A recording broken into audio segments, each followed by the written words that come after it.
Bismillahirrahmanirrahim. Assalamu alaikum everyone. Uh, Sorry for my delayed recording this lecture.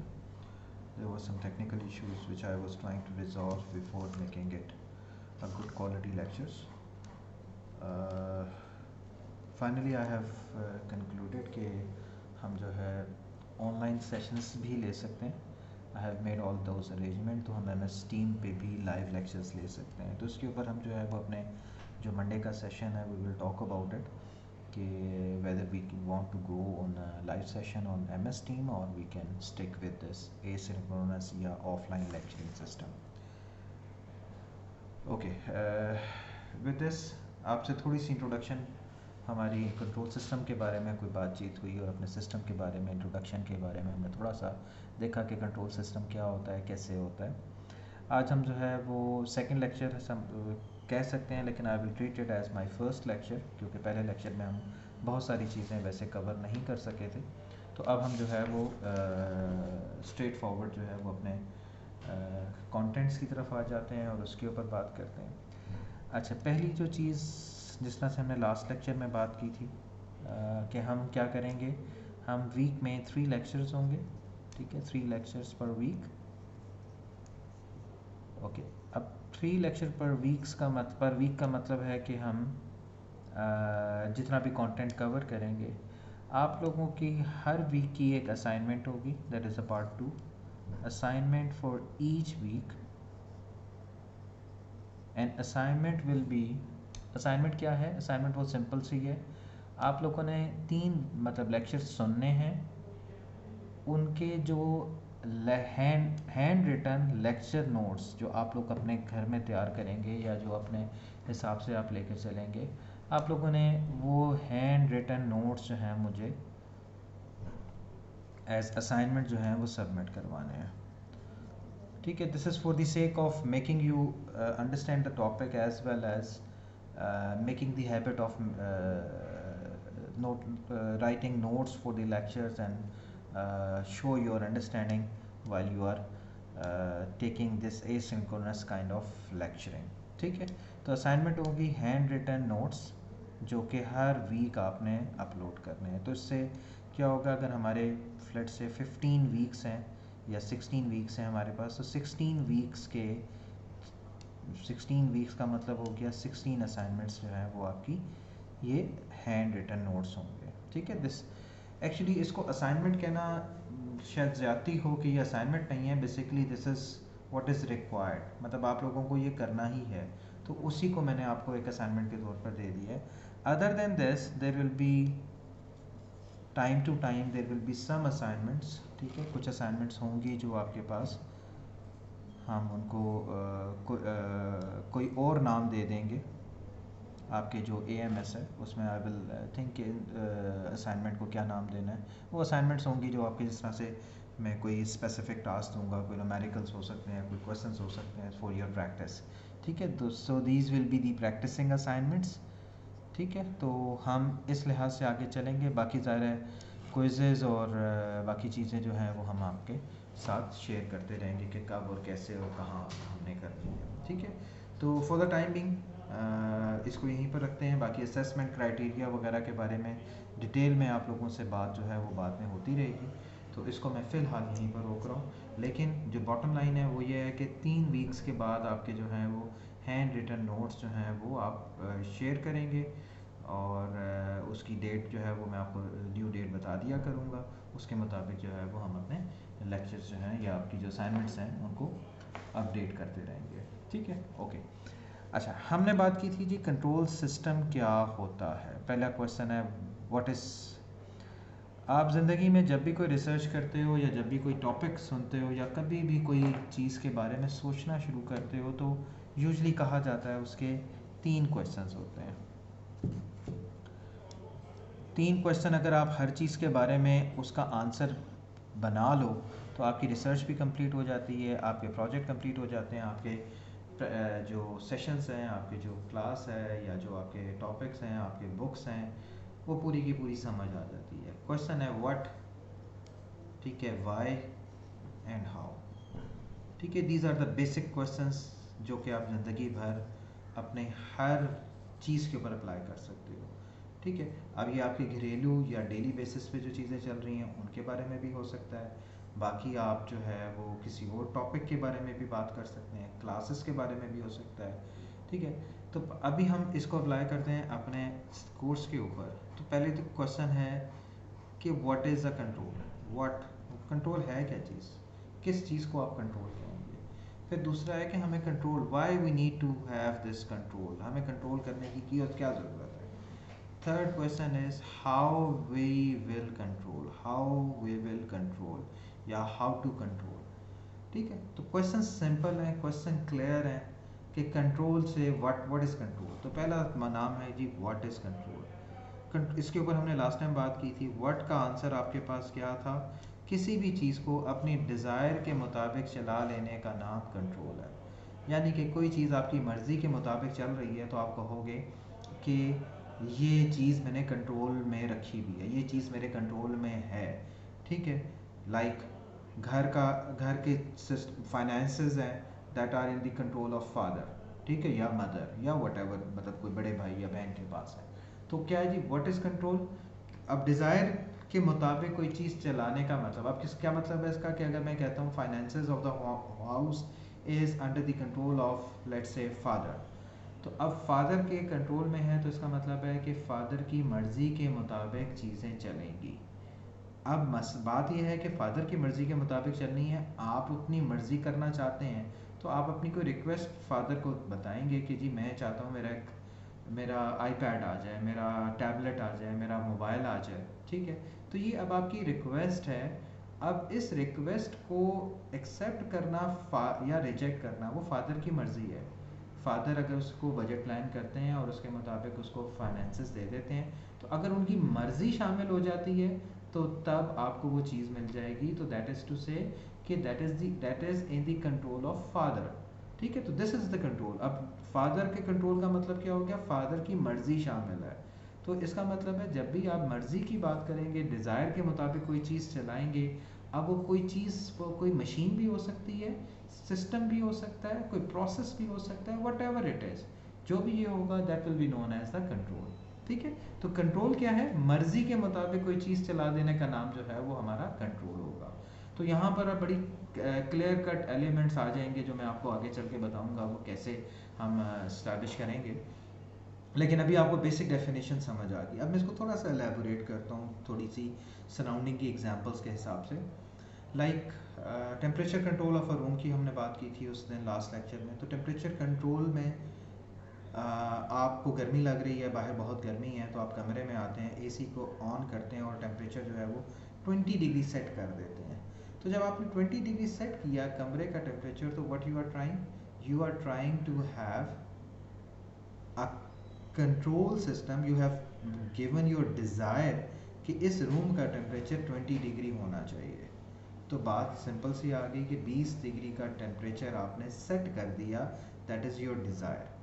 अब अगर कोई भी आपका जो सिस्टम लगा हुआ है, मतलब एयर कंडीशनिंग सिस्टम है, सेंट्रल कूलिंग सिस्टम है, वट एवर इट इज़, ठीक है, जो भी सिस्टम लगा हुआ है, अब वो उस डिज़ायर को मीट करने के लिए जितने भी प्रोसेस से गुजरता है उसके ऊपर हम बाद में बात करेंगे, लेकिन वो कमरे का टेम्परेचर 20 डिग्री पे मेंटेन कर देता है। मैं वर्ड यूज़ कर रहा हूँ मेंटेन करने का।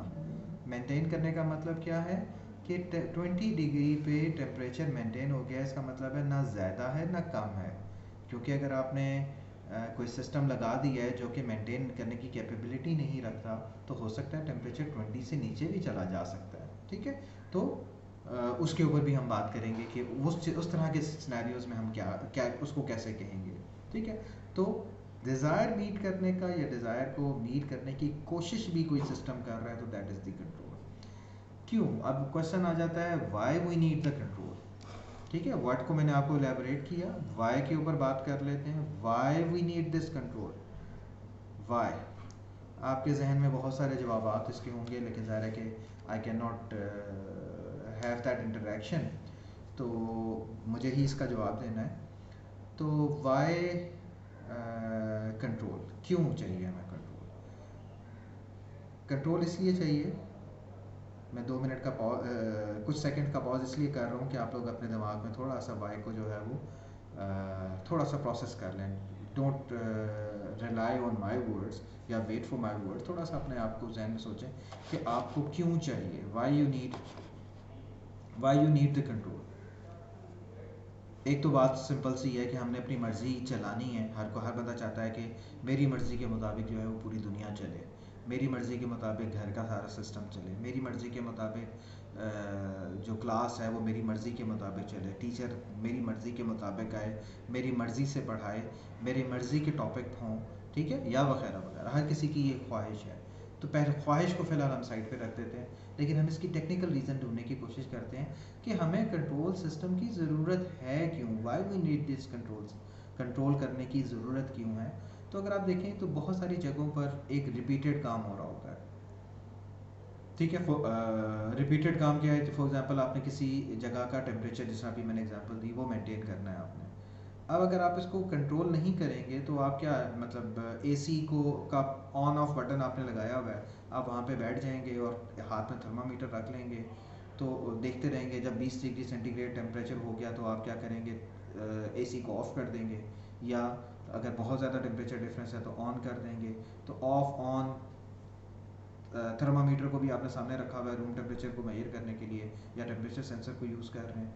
तो ये सारी चीज़ें करने के लिए टेम्परेचर, मतलब डिज़ायर तो मीट करनी है, लेकिन मैं क्या चाहता हूँ, मैं यहाँ पे कंट्रोल सिस्टम लगाना चाहता हूँ ताकि ये ऑटोमेटिकली हो जाए, मुझे मैनुअल इनपुट की ज़रूरत ना पड़े।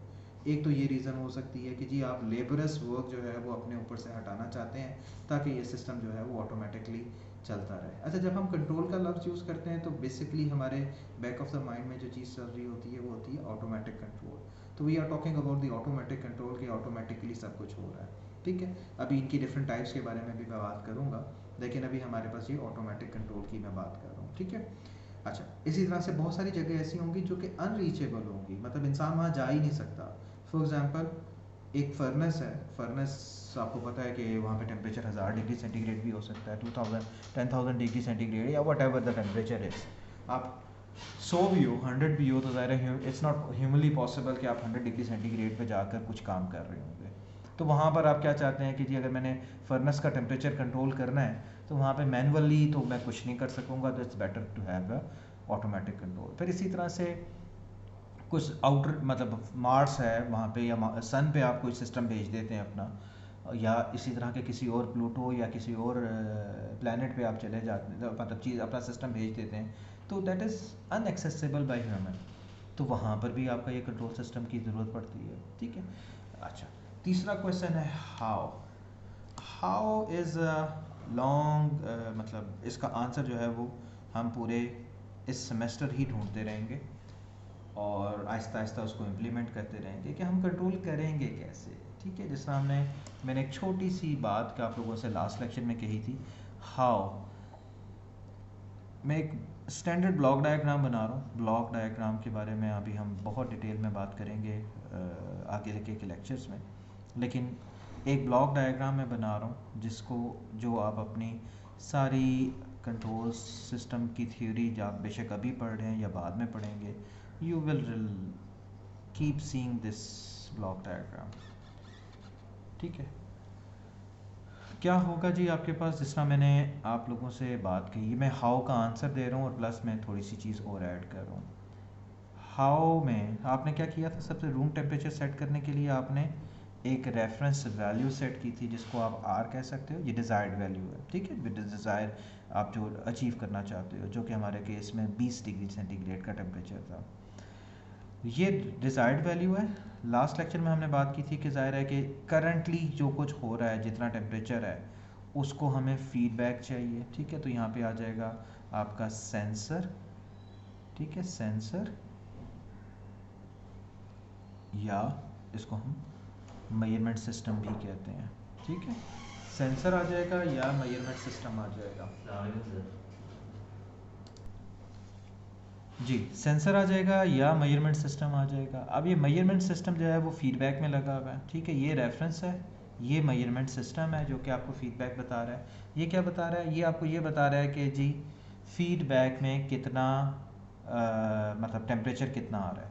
फीडबैक को नॉर्मली हम बी से रिप्रेजेंट किया करेंगे अपने पूरे कंट्रोल सिस्टम में, ठीक है। तो फीडबैक में आपके पास एक सिस्टम आ गया जिसने आपको बता दिया, मतलब उसमें सेंसर होगा, टेम्परेचर सेंसर होगा। उस टेम्परेचर सेंसर की आपको पता है कि जो भी वैल्यू होती है वो क्या होती है जी, वो इलेक्ट्रॉनिक सिग्नल होता है। उस इलेक्ट्रॉनिक सिग्नल को आपने वैल्यू में कन्वर्ट करना होता है, तो आपके लिए कोई एक मेजरमेंट सिस्टम होता है, यानी कि कितने सिग्नल की वैल्यू को आप कितने टेम्परेचर के कॉरेस्पॉन्डिंग जो है वो वैल्यू देंगे। क्योंकि ज़ाहिर है अगर आप LM35 यूज़ कर रहे हैं तो वो तो सिर्फ आपको सिग्नल एनालॉग सिग्नल या डिजिटल सिग्नल, अगर आपने उसके साथ एनालॉग डिजिटल सिग्नल कोई क्या है DAC और ADC लगाया हुआ है, तो वो तो आपको सिर्फ सिग्नल्स ही दे सकता है। उस सिग्नल्स को यूज़फुल वैल्यू में कन्वर्ट करने का के लिए आपको मेजरमेंट सिस्टम चाहिए होगा।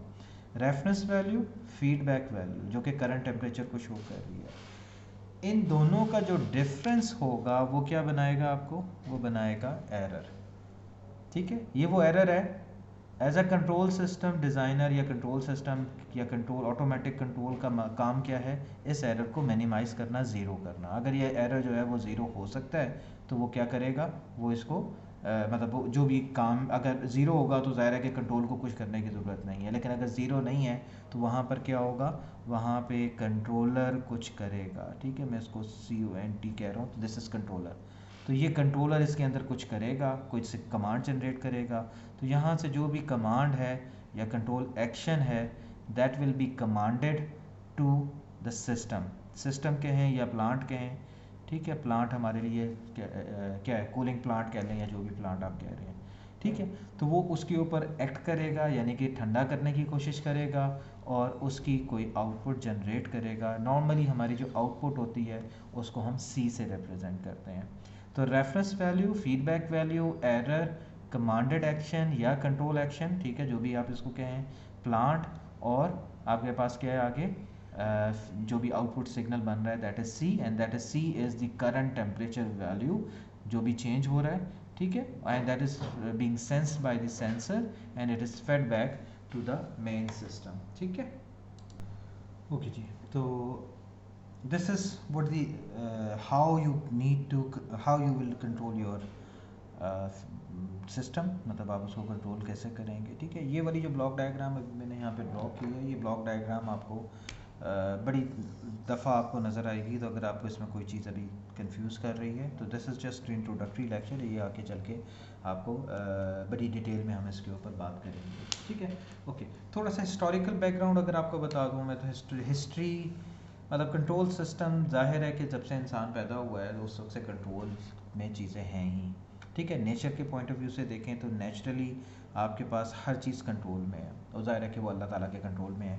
मतलब सन का निकलना, सूरज का मतलब सन का निकलना, गुरूब होना, चांद का राइज करना, उसके डेट्स चेंज होने के हिसाब से उसके अंदर जो भी वेरिएशंस आना, तो ये सारी चीज़ें अंडर वेरी मतलब under a good control of nature है, ठीक है। अगर आप उसको साइंटिफिकली ग्राउंड्स पे देखना चाहें या उसको एक्सप्लेन करना चाहें तो that is a separate thing. Nature को आप मतलब हम बीइंग मुस्लिम, हमारा फेथ है nature is all what Allah is doing, ठीक है। बाकी लोग इसको साइंस के लिहाज से, जो साइंटिस्ट हैं वो उसको अगर साइंटिफिकली इसको एक्सप्लेन करना चाहते हैं तो वो उसके लिए कोई साइंटिफिक लॉज या उसके ऊपर बात करते हैं। कोई कभी ग्रेविटेशनल लॉ आ जाता है, बाकी कोई और लॉज आ जाते हैं, तो दैट इज़ समथिंग मतलब बियॉन्ड अवर डिस्कशन।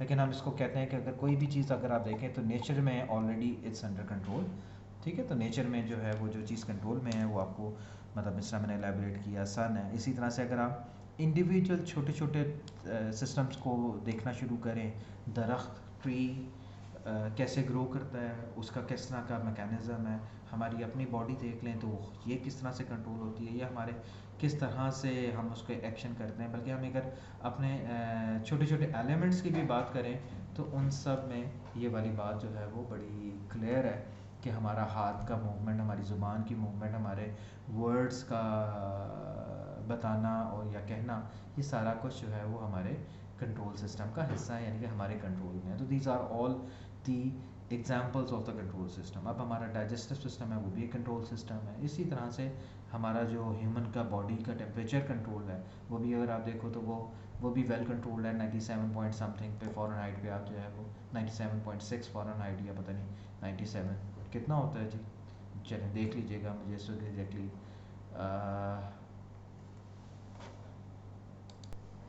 तो 98.6 आपका नॉर्मल टेम्परेचर है, बट अगर आप अभी थर्मामीटर लगाएं अपने यहाँ आपको, तो अगर आपको टेम्परेचर नहीं है तो यू माइट हैव 97 96 और समथिंग लाइक दैट। तो 30 इस तरह से 36 का टेम्परेचर जो है वो समझा जाता है कि इट इज़ अंडर कंट्रोल या आपको फीवर नहीं है, ठीक है। लेकिन ह्यूमन बॉडी जो है वो इस टेम्परेचर 37 डिग्रीज़ को मेंटेन करती है, 98.6 को आपकी बॉडी मेंटेन करती है, ठीक है। मतलब अगर मौसम ज़्यादा गर्म है तो आपको स्वेटिंग होती है ताकि आपका आपका बॉडी टेम्परेचर सेम रहे। अगर आपकी मतलब सर्दियाँ हैं तो आपको सर्दी लगना शुरू हो जाती है और आप जो है वो कोई ना कोई चीज़ ब्लैंकेट या कोई क्या कहते हैं स्वेटर वगैरह आपको पहनना पड़ता है। तो these all the control systems element. तो दिस इज़ फीडबैक, मतलब एक जो है वो कंट्रोल सिस्टम का हिस्सा है। हिस्टोरिकल बैकग्राउंड की अगर आप देखें तो ज़ाहिर है नेचर ने तो आपको डे वन से, जब से अर्थ जो है वो बनी है, बेशक अर्थ ना बनी हो, यूनिवर्स जब से बनी है उस वक्त से ये सब कुछ कंट्रोल्ड है, ठीक है, और वेल इन कंट्रोल्ड है। लेकिन अगर आप ह्यूमनली देखें तो कंट्रोल सिस्टम का जो अच्छी एग्जांपल्स या जो कंट्रोल सिस्टम की इम्प्लीमेंटेशन आती है डिफरेंट सिस्टम्स पे, दो के इससे पहले भी लोग मैनुअली बहुत सारी चीज़ों को कंट्रोल कर रहे होते हैं, लेकिन 1922 में कुछ मेथड्स जो है वो इवॉल्व होना शुरू हुए कंट्रोल वगैरह के लिहाज से, ठीक है। जेम्स वॉट ने सेंट्रीफ्यूगल स्पीड कंट्रोल का सिस्टम इस्तेमाल किया, ठीक है। 18th सेंचुरी में जो है वो उसने ये बनाना शुरू किया था या उसको इस्तेमाल किया था, ठीक है। तो देर आर फ्यू एग्जांपल्स जो हमें 18th सेंचुरी में मिलती हैं, और उसके बाद जो है वो जो थ्योरेटिकल देखें, जो उसकी थ्योरेटिकल प्रोग्रेस होती है ये, या थ्योरेटिकल जो नॉलेज जिसके ऊपर इवॉल्व हो रहा है, जिसकी पर बेस कर रहे हैं हमारा कंट्रोल सिस्टम, वो तकरीबन 19th सेंचुरी में, मतलब 1922 एंड ऑनवर्ड जो है वो उसके ऊपर बहुत सारी चीज़ें इवॉल्व होती हैं। बोरे डायग्राम 1940 में बनाना शुरू की, एंड मैनी अदर एग्जांपल्स। लेकिन अगर आप देखें तो मैं एक छोटी सी एग्जांपल हर दफ़ा शेयर करता हूँ, दैट इज़ कि जो आपका सैटेलाइट पहला लॉन्च हुआ, ठीक है, रशिया ने पहला सैटेलाइट जो लॉन्च किया वो किया था समवेयर 1956। तो उसमें भी कंट्रोल मैकेनिज़म्स मौजूद थे, कंट्रोल सिस्टम्स को उन्होंने अप्लाई किया था। इसी तरह से जो V2 रॉकेट वर्ल्ड वॉर 1 में इस्तेमाल हुआ, वर्ल्ड वॉर 2 में भी इस्तेमाल हुआ जी। V2 रॉकेट जो है वो वर्ल्ड वॉर 2 में यूज़ हुआ। इससे पहले अगर आप देख और हिस्ट्री में चले जाएं तो ज़ाहिर है मिजनीक वगैरह और इस तरह की चीज़ें जब इस्तेमाल की गई तो इसी तरह से मिजनीक वगैरह को अगर आप देखें तो ज़ाहिर है कि वो भी कुछ ही हद तक चीज़ें कंट्रोल होती थी और उसको इस्तेमाल किया जाता था, ठीक है। तो हिस्ट्री में अगर आप देखें तो जितनी भी प्रोग्रेस चीज़ों के हिसाब से हुई है वो डिफेंस ओरिएंटेड चीज़ों की बहुत ज़्यादा प्रोग्रेस होती है, ठीक है। इट्स नॉट लाइक के बिकॉज ज़ाहिर है कि जो मेजर लोगों की कंसर्न्स या प्रॉब्लम्स हैं वो सेफ्टी एंड सिक्योरिटी हैं। वो बेशक आपके एनिमल से बचने के लिए कोई चीज़ आप बनाते हैं या बाद में आपने एनिमीज़ से बचने के लिए कोई चीज़ बनाई है, तो उसके ऊपर रिसर्च बहुत ज़्यादा होती है और उसके ऊपर इन्वेस्टमेंट और बाकी चीज़ें बहुत ज़्यादा अवेलेबल होती हैं, क्योंकि this is the prime requirement of any nation और एनी कंट्री। तो इसी वजह से आपको जो है वो ये चीज़ें ज़्यादातर जो चीज़ें एडवांस करती हैं वो डिफेंस पॉइंट ऑफ व्यू से इवॉल्व होती हैं, और उसके बाद जो उसके नॉर्मल एप्लीकेशंस हैं उनके ऊपर उसको कन्वर्ज किया जाता है। तो एनीवे, तो बात हम कर रहे थे कि हिस्ट्री में, तो हिस्ट्री जो है वो कंट्रोल सिस्टम के पॉइंट ऑफ व्यू से देखी जाए तो उसमें बहुत कुछ बहुत पहले से हो रहा था। लेकिन अब जो कंट्रोल की एप्लीकेशन और कंट्रोल को अगर आप देखें जिस हद तक हम अचीव कर चुके हुए हैं, तो इसमें बहुत सारी चीज़ें जो हैं वो मल्टीप्लाई हो चुकी हैं। कंट्रोल जो है वो इतना सिंपल नहीं रहा, बहुत कम्प्लेक्सिटीज़ आ चुकी हैं, ठीक है। तो आगे चल के हम जो है वो टाइम टू टाइम इसके ऊपर मज़ीद बात करते रहेंगे कि क्या है। ओके, कुछ डेफिनेशंस जो है वो मैं ऐड करना चाहूँगा अभी आज के पहले लेक्चर में, कि हमारी कुछ डेफिनेशंस हमें पहले से ही पता चल जाएं। तो डेफिनेशंस में सबसे पहली डेफिनेशन है कि कंट्रोल वेरिएबल क्या होता है। कंट्रोल्ड वेरिएबल, ठीक है, कंट्रोल्ड वेरिएबल नाम से ही जाहिर है, ठीक है, नाम से ही आपको पता चल रहा है कि कंट्रोल वेरिएबल एक ऐसा वेरिएबल क्या होता है।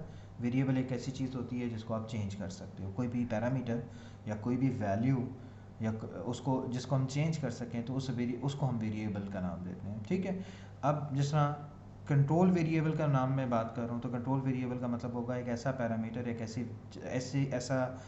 ऐसी वैल्यू जिसको हम चेंज कर सकें, चेंज करना चाहते हैं उनको हम, या जिसको हम कंट्रोल करना चाहते हैं उसको हम कंट्रोल्ड वेरिएबल का नाम देंगे। फॉर एग्जांपल, अगर मैं कमरे का टेम्परेचर कंट्रोल करना चाहता हूँ, तो temperature is the control variable. ठीक है, तो you need to be very much clear कि टेम्परेचर कंट्रोल, यानी कि जो वेरिएबल आप कंट्रोल कर रहे हो, जो वेरिएबल आपने मेंटेन करना है, अचीव करना है, that is the control variable. Finances की अगर मैं बात करूँ तो ज़ाहिर है फाइनेंसेस अगर आपने कंट्रोल करने हैं तो मनी या पैसा whatever you want to control, या एसेट्स आपने कंट्रोल करने हैं तो मनी है या एसेट्स हैं, तो वो आपके कंट्रोल वेरिएबल हो जाएंगे। अगर आपने किसी चीज़ की स्पीड को कंट्रोल करना है, you want to maintain the speed of a person और अ सैटेलाइट और क्या कहते हैं, कार या व्हीकल और एनी अदर एयरक्राफ्ट, तो आपके पास वो स्पीड आ जाएगी। ठीक है, तो speed is the control variable. ठीक है, अच्छा, इसके साथ ही एक वेरिएबल होता है जिसको हम मैनिपुलेटेड वेरिएबल का नाम देते हैं। ठीक है, manipulated variable is the variable, manipulated variable is the variable, manipulated variable कौन सा वेरिएबल होगा, एक ऐसा वेरिएबल, ठीक है, नाम से ज़ाहिर है, जिसको आप मैनिपुलेट करेंगे, दैट इज़ जिसको चेंज करेंगे। कंट्रोल वेरिएबल वो वेरिएबल है जिसको आप मेंटेन करना चाहते हो, मैनिपुलेटेड वेरिएबल है कि जिसको चेंज करके आप ये कंट्रोल वेरिएबल अचीव करना चाहते हो। फॉर एग्ज़ाम्पल, आपने टेम्परेचर, आपका टेम्परेचर जो है वो आपका क्या है, मतलब एयर कंडीशनिंग सिस्टम में अगर आप मैं बात करूं, जिसमें आपने टेम्परेचर को कंट्रोल करना था, तो temperature was the control variable. अब क्या चीज़ चेंज करोगे कि ये टेम्परेचर कंट्रोल हो जाए, मतलब टेम्परेचर ज़्यादा है तो आप क्या चीज़ चेंज करोगे एयर कंडीशनिंग सिस्टम में कि आपका ये टेम्परेचर चेंज हो, तो वो क्या चीज़ है, वो चीज़ है करंट होगी। मतलब अगर आप करंट चेंज करोगे, करंट मतलब ज़्यादा आएगी आपके एयर कंडीशनिंग सिस्टम में, तो क्या होगा, उसका कंप्रेसर और कंडेंसर जो है वो ऑन हो जाएगा, चलेगा और टेम्परेचर को कम करने की कोशिश करेगा। तो जो टेम्परेचर को कम करने के लिए जो वेरिएबल या पैरामीटर आपको चेंज करने की ज़रूरत है, वो क्या होगा, वो करंट होगा। ठीक है, करंट को चेंज करोगे तो क्योंकि करंट के चेंज करने की वजह से टेम्परेचर मेंटेन या टेम्परेचर कंट्रोल किया जा रहा है, तो इसको हम मैनिपुलेटेड वेरिएबल का नाम देंगे। ठीक है, तो पहले जिस तरह करंट जो है वो मैनिपुलेटेड वेरिएबल हो सकता है। मनी, पैसा कंट्रोल कर, पैसे मतलब मनी या एसेट्स आपने कंट्रोल करने हैं, तो उसका मैनिपुलेटेड वेरिएबल क्या हो सकता है, मतलब जिससे आपके पास ज़्यादा मनी आए, मतलब वो हो सकता है आपकी इन्वेस्टमेंट हो सकती है, वो आपके क्या कहते हैं एफर्ट्स हो सकती हैं, आपकी मेहनत हो सकती है। ठीक है, वो कुछ भी आप उसके लिहाज से, तो मैनिपुलेटेड वेरिएबल इसके हिसाब से कोई भी हो सकता है। स्पीड को अगर आप कंट्रोल करना चाहते हो, फॉर एग्जांपल आप कार की स्पीड को कंट्रोल करना चाहते हो, तो कार की स्पीड कंट्रोल करने के लिए आपको क्या करना पड़ेगा, आपको जो फ्यूल की इनलेट है, मतलब ज़्यादा पेट्रोल जो है वो उसके अंदर पास करना पड़ेगा। तो इसी वजह से जब आप एक्सेलरेटर के ऊपर पाँव प्रेस करते हो, एक्सेलरेटर को अगर आप ज़ोर से प्रेस करते हो, तो वो क्या कर रहा होता है, वो आगे चल के आपके जो पेट्रोल की इनपुट है या पेट्रोल की जो इनलेट है उसको ज़्यादा ओपन कर रहा होता है। तो वो जब ज़्यादा ओपन होती है तो पेट्रोल जो है वो ज़्यादा क्वांटिटी में जो है वो आपके इंजन तक पहुंच रहा होता है। तो अगर आप फ्यूल को कंट्रोल करोगे, फ्यूल की इनलेट को कंट्रोल करोगे, तो या फ्यूल के इनफ्लो को कंट्रोल कर रहे हो, तो वो मैनिपुलेटेड वेरिएबल होगा। लेकिन अगर आप इनडायरेक्टली देखो, तो आप जो एक्सेलरेटर के ऊपर प्रेस कर रहे हो अपने पाँव को, तो आप बेसिकली फोर्स लगा रहे हो। ठीक है, आप जो डायरेक्टली लगा रहे हो, मतलब आप फ्यूल के फ्लो को कंट्रोल कर रहे हो by exerting more force on accelerator. ठीक है, और वो फोर्स आप बाय पैडल के ऊपर लगा रहे हो, बाय फुट लगा रहे हो। ठीक है, तो force can also be the manipulated variable. ठीक है, तो this is the difference, you need to be very much specific to know, you need to be specifically know कि कंट्रोल क्या करना चाहते हो और किसको चेंज करके वो कंट्रोल वेरिएबल अचीव हो सकता है। तो this is the difference between the control variable and manipulated variable. ठीक है, उसके बाद हम बात करते हैं आपके जो है प्लांट्स क्या होते हैं, प्लांट या सिस्टम।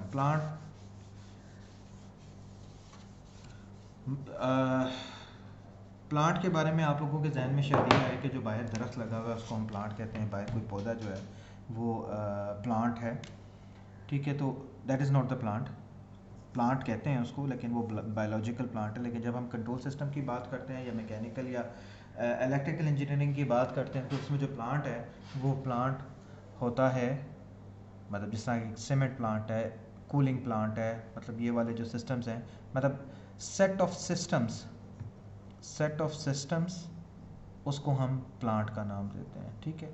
और सिस्टम की डेफिनेशन आपको ऑलरेडी पता है कि सिस्टम क्या होता है, anything under consideration, any process, any machine which is under consideration is system, ठीक है। तो प्लांट्स जो है वो डिफरेंट सिस्टम्स को या डिफरेंट कंपोनेंट्स को या डिफरेंट एलिमेंट्स को मिलाकर एक कंबाइन मतलब एक नेट सिस्टम होगा, एक नेट का आपके पास कोई क्या कहते हैं बड़ा सिस्टम होगा जिसके अंदर बहुत सारे छोटे छोटे एलिमेंट्स, छोटे छोटे कंपोनेंट्स, इक्विपमेंट, मशीन लगी हुई होगी और वो मिलकर जो है वो पूरा प्लांट बन रहा होगा। इस एग्जांपल के तौर पे अगर आप देखें, सीमेंट प्लांट है, सीमेंट प्लांट में आपके पास जो है वो कोई बॉयलर भी होता है, मिक्सर भी होता है, ठीक है। उसके बाद और क्या होता है, मतलब एक इनलेट होगी जो आपके पास पावर प्लांट के तौर पे इस्तेमाल हो रही होगी, ठीक है। Power plant itself is a plant. इसी तरह से आपके पास जो है वो हीटिंग एंड कूलिंग का सिस्टम भी इसी के अंदर आपके पास सीमेंट प्लांट के अंदर मौजूद होगा। फिर बजरी आने का सिस्टम एक मौजूद होगा, फिर सीमेंट का पैकिंग का सिस्टम एक उसके अंदर मौजूद होगा, ठीक है। तो ये अब सारे छोटे छोटे सब सिस्टम्स हैं जो कि इटसेल्फ भी प्लांट के तौर पर ऐड कर सकते हैं, लेकिन एक ओवरऑल बड़े प्लांट में जो है वो अपना रोल प्ले कर रहे होते हैं। तो प्लांट आपके पास क्या है, डिफरेंट इक्विपमेंट्स, डिफरेंट एलिमेंट से मिलकर कोई एक टास्क परफॉर्म कर लेने वाले सेटअप को हम प्लांट कहेंगे, ठीक है। प्रोसेस, प्रोसेस क्या होता है, प्रोसेस की बहुत सारी डेफिनेशंस आपको मिल जाएंगी, बहुत सारी चीज़ें जो है वो प्रोसेस की क्या कहते हैं कैटेगरी में आती हैं। प्रोसेस क्या है कि आपके पास कोई भी एक ऑपरेशन, मतलब एक आपने कोई टास्क अचीव करनी है, उस टास्क को अचीव कर लेने के लिए जो भी ऑपरेशंस आपने परफॉर्म करने हैं, जो भी आपने काम करना है, ठीक है, that will be known as process. अब प्रोसेस में क्या है कि वहाँ पर जो भी आपने जो टास्क परफॉर्म कर रहे हो उसको कर लेने के लिए जो कुछ भी आप ऑपरेशन या कोई भी आप सिस्टम सेटअप यूज़ कर रहे हो, उसमें ज़ाहिर है कि आपके पास आपके जो सिस्टम में है उसमें कोई ग्रेजुअल चेंजेस आ रही होंगी, ठीक है। ऐसा नहीं होगा कि टेम्परेचर मतलब जिस तरह भी मैं एग्जांपल दूँ, टेम्परेचर कंट्रोल करने का प्रोसेस क्या है, तो आप बताओगे कि जी टेम्परेचर चेंज होने का प्रोसेस ये है या कंट्रोल होने का प्रोसेस ये है कि आप एक डिज़ायर्ड वैल्यू सेट करोगे, उसके बाद जो है वो कोई एरर जनरेट होगा, ठीक है। उसके बाद जो है कोई कंट्रोल एक्शन होगा, उसके बाद कोई करंट फ्लो करेगी, ठीक है। अब जाहिर है कि करंट चेंज होने का तरीक़ाकार भी एक प्रोसेस है, कंडेंसर और कंप्रेसर के चलने का भी एक प्रोसेस है, ठीक है। तो प्रोसेस क्या है कि प्रोसेस आपका जो भी आप ऑपरेशन परफॉर्म करते हो to bring some gradual change in the system, तो वो एक प्रोसेस की डेफिनेशन में आ जाएगा। अदरवाइज़ आप इसको विकीपीडिया पे और डिक्शनरी पे इसको प्रोसेस की डेफिनेशन देखें तो you will find that definition. So इसमें कोई इतनी बड़ी वेरिएशन या चेंज नहीं है।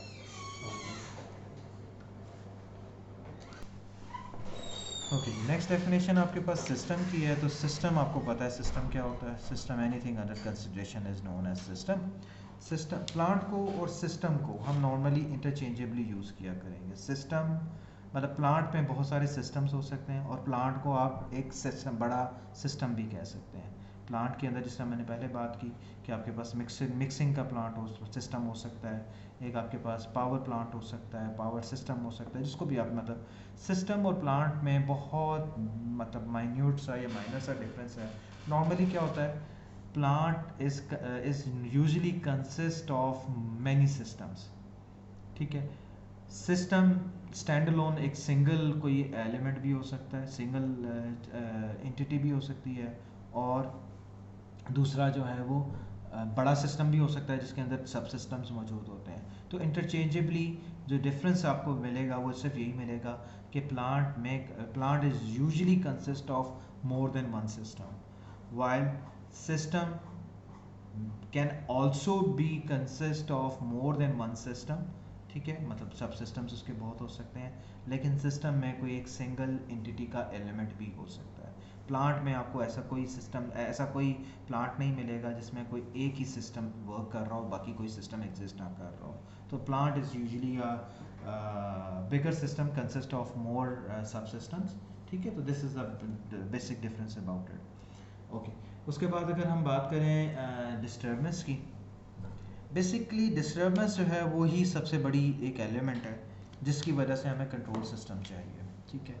डिस्टर्बेंस के बारे में अगर मैं बात करूं, डिस्टर्बेंस, ठीक है, अगर अगर डिस्टर्बेंस ना हो और मैंने ये अपने सिस्टम में टेम्परेचर कंट्रोल के लिए चीज़ें लगा दी हुई हैं, तो वो खुद ब खुद सारा कुछ मेंटेन करता रहेगा। लेकिन जो कंट्रोल का एक्शन हमें चाहिए वो यूजुअली इसीलिए चाहिए होता है, मतलब फॉर एग्जांपल आप लोग सारे एवियोनिक्स के हो, एक एयरक्राफ्ट जो है वो एक सीधी लाइन में ट्रैवल कर रहा है, ठीक है, मतलब इट्स फ्लाइंग, ये एयरक्राफ्ट है, चले एयरक्राफ्ट जो है एक ख़ास अल्टीट्यूड पे, इसको हम अल्टीट्यूड होल्ड मोड का नाम देते हैं, ऑल्टीट्यूड होल्ड मोड पे काम कर रहा है, इसका मतलब है कि उसका ऑल्टीट्यूड जो है वो मेंटेन होना चाहिए, ठीक है। Altitude is a control variable, ठीक है। मैनिपुलेटेड वेरिएबल्स आ रहे हैं, लिफ्ट ड्रैग को चेंज करने के लिए जो भी चीज़ आप इस्तेमाल करेंगे उसको जैसे भी रिलेट करें कंट्रोल सर्फेसेस से या फोर्स से या करंट से या मोटर की मूवमेंट से, ठीक है, वो उसके मैनिपुलेटेड वेरिएबल हो सकते हैं। अच्छा, ऑल्टीट्यूड को अगर आप होल्ड करना चाहते हो, मतलब आपने उसको सेट कर दिया है ख़ास ऑल्टीट्यूड पर, उसके बाद जो है वो थ्रॉटल आपने एक जगह पे फिक्स कर दिया, तो अब एयरक्राफ्ट जो है वो चलता रहेगा। लेकिन होता क्या है, कभी एयरक्राफ्ट ऊपर चला जाता है, कभी एयरक्राफ्ट नीचे चला जाता है। क्यों? क्योंकि जो लिफ्ट और ड्रैग, मतलब कभी लिफ्ट ज़्यादा आ गई, हवा आ गई, गस्ट आ गई, उसकी वजह से उसके अंदर वेरिएशन आएगी। तो वो जो हवा है, जो एयर है, जो गस्ट है, जो भी आप के इस तरह के एलिमेंट्स हैं, वो आपके डिस्टर्बेंस के तौर पे ऐड कर रहे होते हैं, ठीक है। ये तो मैंने डिस्टर्बेंस की बात की जो कि बाहर से ऐड कर रही है, तो इसीलिए हम इसको क्या कहेंगे, this is our external disturbance, ठीक है। तो यहाँ से एक चीज़ हमें पता चली कि डिस्टर्बेंस दो तरह की हो सकती हैं। एक एक्सटर्नल डिस्टर्बेंस है, एक्सटर्नल डिस्टर्बेंस जो है वो सिस्टम के बाहर से ऐड करेंगी, जिस तरह हवा होगी, अभी मैंने एयरक्राफ्ट के केस में बात की, तो वो हवा या गस्ट जो भी आ गई जिसकी वजह से उसका जो ऑल्टीट्यूड है वो वेरी कर जाएगा, तो ज़ाहिर है कि this is the external disturbance, ठीक है। इंटरनल डिस्टर्बेंस भी कोई चीज़ हो सकती है। इंटरनल डिस्टर्बेंस क्या हो सकती है कि किसी वजह से आपकी इलेक्ट्रॉनिक्स ने एक, मतलब क्या दे दी, एक जिटर आ गया उसकी कंट्रोल सरफेस में, तो उसकी वजह से भी लिफ्ट कम और ज़्यादा हो सकती है, ठीक है। एंगल ऑफ अटैक इंड्यूस हो सकता है और बाकी चीज़ें वेरी कर सकती हैं। तो अब ये जो चीज़ आई, ये किस वजह से आई, क्योंकि आपके सिस्टम के अंदर से कोई नॉइज़ जनरेट हुई, कोई एक अनवांटेड सिग्नल जनरेट हुआ, तो उसको हम क्या कहेंगे, उसको हम इंटरनल डिस्टर्बेंस का नाम देंगे, ठीक है। तो बेसिकली क्या है, कंट्रोल सिस्टम ने इस डिस्टर्बेंस को ख़त्म करना होता है, लेकिन ज़ाहिर है ख़त्म करने से पहले हमें पता तो होना चाहिए कि डिस्टर्बेंस क्या आ रही है, कौन सी डिस्टर्बेंस है। तो डिस्टर्बेंस आपके पास जो है वो क्या है, disturbance is unwanted signal, disturbance is unwanted signal, ठीक है। नॉर्मली हम नॉइज़ को भी जो है वो अनवांटेड सिग्नल की कैटेगरी में डालते हैं, that is also known as the unwanted signal. तो नॉइज़ भी डिस्टर्बेंस में आती है। अब दो तरह की डिस्टर्बेंस या दो तरह की नॉइज़ेस हो सकती हैं नॉर्मली इलेक्ट्रॉनिक्स में, क्योंकि नॉइज़ जो है वो हम इलेक्ट्रॉनिक्स के हिसाब से प्लान करते हैं, या इलेक्ट्रॉनिक्स का जो भी फेलियर है, जिस तरह सेंसर आपने फीडबैक लिया हुआ है, तो इस सेंसर में जो इलेक्ट्रॉनिकली अनवांटेड सिग्नल जनरेट होंगे वो क्या कहलाएंगे, वो कहलाएंगे आपके नॉइज़, नॉर्मली उसको कैटेगराइज किया जाता है। लेकिन डिस्टर्बेंस जो है वो क्या होती है, डिस्टर्बेंस आपकी other than the electronic noises भी हो सकती है, ठीक है। लेकिन for a control engineer disturbance और नॉइज़ दोनों अनवांटेड सिग्नल हैं, दोनों जो हैं वो हम डिस्टर्बेंस की कैटेगरी में डाल सकते हैं। तो दो तरह की डिस्टर्बेंस होती हैं, एक एक्सटर्नल डिस्टर्बेंस होती है और एक इंटरनल डिस्टर्बेंस होती है। एक्सटर्नल डिस्टर्बेंस वो डिस्टर्बेंस है जो सिस्टम के बाहर से उसको मतलब ऐसे सिग्नल जो सिस्टम से के बाहर से उसको इफ़ेक्ट करें, वो एक्सटर्नल डिस्टर्बेंस है। ऐसे सिग्नल जो सिस्टम के अंदर से ही खुद ही जनरेट हो रहे हों, तो वो इंटरनल सिस्टम डिस्टर्बेंस है। छोटी सी एग्जांपल दे के इसको कंक्लूड करते हैं। एक एग्जांपल ले दें, क्लास है आपकी, ठीक है, जैसे मैंने कहा कि क्लास एक सीआर ने जो है वो क्लास को कंट्रोल करना है, ठीक है। तो अब क्लास को कंट्रोल करने के लिए दो तरह की डिस्टर्बेंस हो सकती हैं। मैं कहता हूँ मेरी क्लास में नॉइज़ ना आए, नॉइज़ ना आए तो अब, या शोर ना आए कोई भी किसी किस्म का। तो अब वो जो शोर है वो बाहर से कोई बच्चे शोर कर रहे हों, वो क्या होगा, वो आपकी एक्सटर्नल डिस्टर्बेंस होगी। क्लास के अंदर एक बच्चा जो है वो अपनी कुर्सी या टेबल को मतलब थोड़ा सा ड्रैग करता है, तो उससे जो नॉइज़ जनरेट हो रही है वो सिस्टम के अंदर से जनरेट हो रही है, क्योंकि आप तमाम स्टूडेंट जो हैं वो क्या हैं, आप तमाम स्टूडेंट जो हैं वो सिस्टम का हिस्सा हैं। तो अब आपने जो नॉइज़ दिया, जो शोर प्रोड्यूस किया, that will be known as the internal disturbance, ठीक है। तो इंटरनल डिस्टर्बेंस और एक्सटर्नल डिस्टर्बेंस आपको क्लियर होगी। इसमें बहुत सारी एग्जांपल्स जो हैं वो आप अपने हिसाब से ऐड कर सकते हो और उसको थोड़ा सा सोच सकते हो कि ये कौन सी डिस्टर्बेंस की, कौन सी इंटरनल होगी, कौन सी एक्सटर्नल होंगी। अच्छा, उसके बाद एक छोटी सी डेफिनेशन और है, कंट्रोल सिस्टम। तो हम बात कर चुके हैं कि कंट्रोल क्या होता है, किसी चीज़ को अपनी मर्ज़ी पे चलाने का या अपनी मर्ज़ी के मुताबिक रखने का नाम जो है वो कंट्रोल सिस्टम है। कंट्रोल दो तरह का होता है, ठीक है। एक को हम ओपन लूप कंट्रोल सिस्टम का नाम देते हैं और एक को हम क्लोज लूप, या इसको हम फीडबैक सिस्टम का नाम भी देते हैं, फीडबैक कंट्रोल सिस्टम, ठीक है। Control system, open loop control system, close loop control system, या जिसको हम फीडबैक कंट्रोल सिस्टम का नाम भी देते हैं, ठीक है। ये दोनों एक ही हैं, ठीक है, अलग अलग नहीं है। ओपन लूप क्या है और फीडबैक क्या है, क्लोज लूप क्या है। क्लोज लूप में हम क्या कर रहे होते हैं, अपनी फीडबैक को मॉनिटर कर रहे होते हैं। यानी कि जिस तरह से भी हमने ब्लॉक डायग्राम बनाई थी, एक ब्लॉक डायग्राम आपके पास है, यहाँ पर हमारा प्लांट था, इस प्लांट के साथ इसकी आउटपुट थी, ठीक है। और ये आपने फ़र्ज़ करें कोई रेफरेंस सेट कर दिया, ठीक है, प्लस और माइनस। अब क्या है, ये प्लांट है, ये आपके पास कंट्रोलर है, ये प्लांट है आपके पास, ठीक है। मैं चले उनके एब्रीवेशंस यूज़ कर लेता हूँ, कंट्रोलर, प्लांट, ठीक है, और ये आउटपुट। अगर ये आउटपुट फीडबैक नहीं हो रही तो this is open loop system, ठीक है। अगर ये फीडबैक हो रही है, यानी कि सेंसर आपने लगाया हुआ है, मेजरमेंट हो रही है और वो फीडबैक में कंपेयर हो रही है और एरर जनरेट हो रहा है, तो इसको हम क्या कहेंगे, ये क्लोज लूप सिस्टम है, ठीक है। ओपन लूप सिस्टम में फीडबैक नहीं होती, क्लोज लूप सिस्टम में फीडबैक होती है। अब मैं एक क्वेश्चन यहाँ पे अनआंसर्ड छोड़ रहा हूँ और उसी को जो है वो हम आगे अगले लेक्चर में कंटिन्यू करेंगे कि ओपन लूप और क्लोज लूप सिस्टम में ये वाला तो मैंने फ़र्क बता दिया कि इसमें फ़ीडबैक होती है, दूसरे में फ़ीडबैक नहीं होती। तो ओपन लूप को क्या हम कंट्रोल सिस्टम की कैटेगरी में शामिल करेंगे? अगर करेंगे तो what is the reason and why we should do that, ठीक है। तो question is why open loop control system, ठीक है, why open loop control system. Close loop तो बड़ा अच्छा समझ आता है हमें, ओपन लूप की क्या ज़रूरत है, ठीक है। With this I conclude my this session. तो इंशाल्लाह आप लोगों से नेक्स्ट लेक्चर में मुलाकात होगी और इसी चीज़ इस क्वेश्चन से जो है वो हम स्टार्ट लेंगे। Thank you very much. आपको कोई क्वेश्चन होता है यू कैन आस्क मी, तो हम उस क्वेश्चन का आंसर जो है वो अपने अपकमिंग लेक्चर्स में शामिल करते जाएंगे। Thank you very much.